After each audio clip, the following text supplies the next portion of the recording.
berencana merampas telepon seluler milik korban. Sepasang kekasih di Binjai, Sumatera Utara, nekat menghabisi nyawa korban di rumah kos-kosan pelaku dengan menggunakan kabel lampu hias. Ironisnya, kejadian ini terungkap saat korban akan membuang mayat korban dengan menumpang becak bermotor. Inilah tersangka Rian Afrisyak, 18 tahun, warga Jalan Danau Tondano, Kelurahan Sumberkarya Kota Binjai, dan Syarul Bariah, 18 tahun, warga Pulau Kampai, Kecamatan Pangkalan Susu, Kabupaten Langkat, yang berstatus mahasiswi dan tinggal di rumah kos-kosan yang berada di Gang Sultan, kilometer 18, Kota Binjai. Kedua tersangka yang merupakan sepasang kekasih ini tega menghabisi nyawa korban, Yuliza, warga kilometer 19, Kecamatan Binjai Timur, Kota Binjai, dengan menggunakan kabel lampu hias.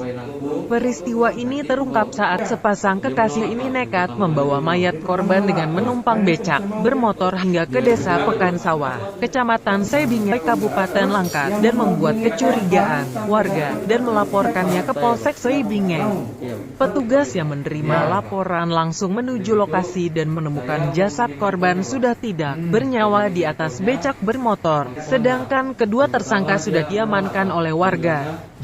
Kepada petugas, kedua tersangka mengaku telah membunuh korban di rumah kos-kosan yang ditempati Syarul Bariah dan berencana mengambil telepon seluler dan sepeda motor milik korban untuk kebutuhan mereka sehari-hari dengan cara mengajak korban bertemu. Namun naas, saat merampas telepon seluler korban di rumah kos-kosan tersebut, korban berteriak dan membuat tersangka Rian panik dan memukul korban serta menutup mulutnya hingga menyeretnya ke dalam kamar. Bukan hanya itu, tersangka juga menjerat leher korban dengan kabel lampu hias hingga korban tidak bernyawa. Menurut korban Syarul Bariah, awalnya dia tidak setuju dengan rencana Rian yang akan mengambil telepon seluler milik korban. Namun karena kesulitan uang selama tinggal di rumah kos-kosan, akhirnya dia menyetujui rencana pacarnya tersebut. Dia juga sangat menyesal dan meminta maaf kepada orang tuanya yang telah berbuat menghilangkan nyawa orang lain dan merusak nama baik keluarga. Saya ke depan gang lagi, Pak. Jumpain korban. Manggil si korban. Iya, Pak. Terus ya, Itu kayak mana? Di Tanah Lapang Merdeka Binjai. Waktu itu saya jaga counter kartu paket. Dia di sebelah TST. Memang pacaran kalian? Iya, Udah berapa lama pacarannya? 6 bulan. 6 bulan. Pacaran gini udah jauh sampai hubungan badan juga. Iya, udah berapa kali ngakukan? Enggak ingat, Pak. Nggak ingat ya. Gitu. Sering, ya. Kenapa kos? Jadi kenapa mau diajak dia membunuh? Karena awalnya bukan bunuh, Pak. Maksudnya niatnya cuma nyuri, cuman dia silapnya tuh pukulnya terus. Tapi dijerat gitu. Iya, karena udah lemas badannya, udah tergeletak. Jadi dia waktu dia jerat kau di mana posisimu?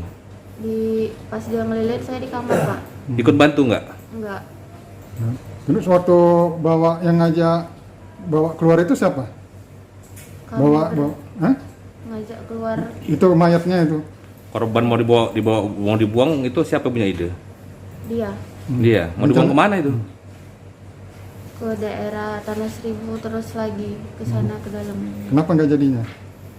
Karena keretanya mogok terus ditumpangkan ke becak santri, terus santri itu berhenti nanya ke warga curiga, terus warga suruh ke kantor polisi. Mama sedih. Mama udah capek nyekolahin saya dari kecil, sampai kuliah sendirian. Saya nyesel, Pak. Nyesel ya? Ingat orang tua nggak? Ingat wajah orang tuanya nggak? Ingat, Pak. Ibu, bapak? Terbayang? Mama Bapakmu masih ada? udah meninggal Bapak udah meninggal? dari kelas 1 SD. Jadi tinggal mamamu? Iya, Kenapa? Mamamu apa pekerjaannya? warung kopi, Pak.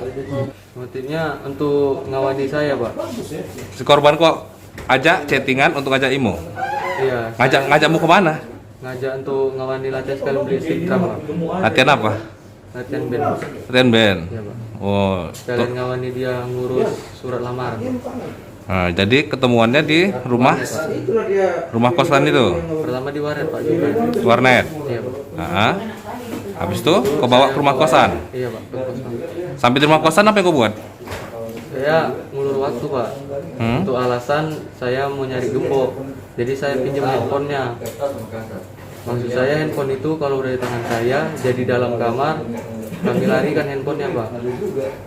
Jadi kenapa sampai kau bunuh? Korban melawan pak. Dia langsung teriak begitu saya pinjam handphonenya. Cara kau bunuh kau apain? Pertama saya pukul pak. Apanya? Apanya kau pukul? Mukanya pak. Heeh. Baru dia melawan pak. Dia teriak, saya tutup mulutnya pakai tangan pak. Kau saat itu udah Terus ada kabel dari mana? Itu di kamar pak. Kau yang ngambil atau dia yang ngambil? Enggak, saya bawa ke dalam kamar pak. Memang udah sengaja kau siapkan? Enggak pak. Terus kau cekek pakai kabel itu? Iya, pertama saya masukkan ke kamar. Baru dia udah mulai lemas pak, saya lilit pakai kabel itu pak. Iya. Terus punya pikiran kau bawa ini korban keluar? Karena udah takut pak. Ah? Karena udah takut ada mayat di dalam pak. Jadi saya bawa keluar pak. Tujuanmu dibuang ke mana itu? Belum tahu pak, nyari daerah sepi pak. Daerah sepi. Iya pak. Celana ngelap darahnya sedikit. Hubungan kau sama korban apa? Teman pak, dulu mantan saya waktu itu. Nah, cuman masih komunikasi terus. Iya pak. Baru-baru ini komunikasi lagi pak. Oh itu kapan dia? Iya. Oh. Modus dari tersangka RA dan SB yaitu kedua pelaku mengambil handphone milik korban dan kereta yang dipakai oleh korban juga diambil oleh pelaku.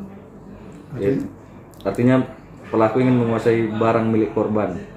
antara kedua tersangka ini hubungannya apa nih Pak? Antara kedua tersangka yaitu RA dan SB merupakan pasangan pacaran, Kekasih ya. pasangan kekasih, dan korban merupakan mantan dari saudara RA, yaitu mantannya waktu masih SMP. Oh, itu bagaimana pengakuan dari tersangka mereka membawa korban ke rumah tersangka yang satu lagi ini?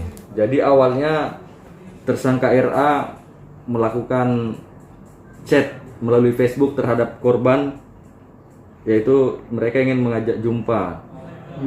Ternyata setelah kita lakukan pemeriksaan, kita dalami, si RA dan SB ini sudah merencanakan sebelumnya, yaitu pada tanggal 12 November ingin mengambil handphone dan sepeda motor milik korban karena tersangka RA dan SB tidak memiliki uang. Terus ini kan mayatnya ditemukan jauh dari lokasi TKP pembunuhan. Kenapa sampai dibawa ke jauh itu? Rencananya mau dibawa kemana tuh? Jadi korban? rencananya mayat dari korban itu mau dibuang oleh tersangka. Buang di daerah mana, Komandan? Dibuang di daerah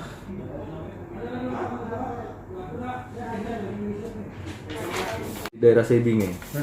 Eksekusi tersangka sendiri, korban sendiri di mana dilakukan tersangka Pak? Eksekusi dilakukan di kos-kosan tersangka, yaitu dengan menjerat leher tersangka memakai kabel. Jadi artinya dari kos-kosan memang sudah habis?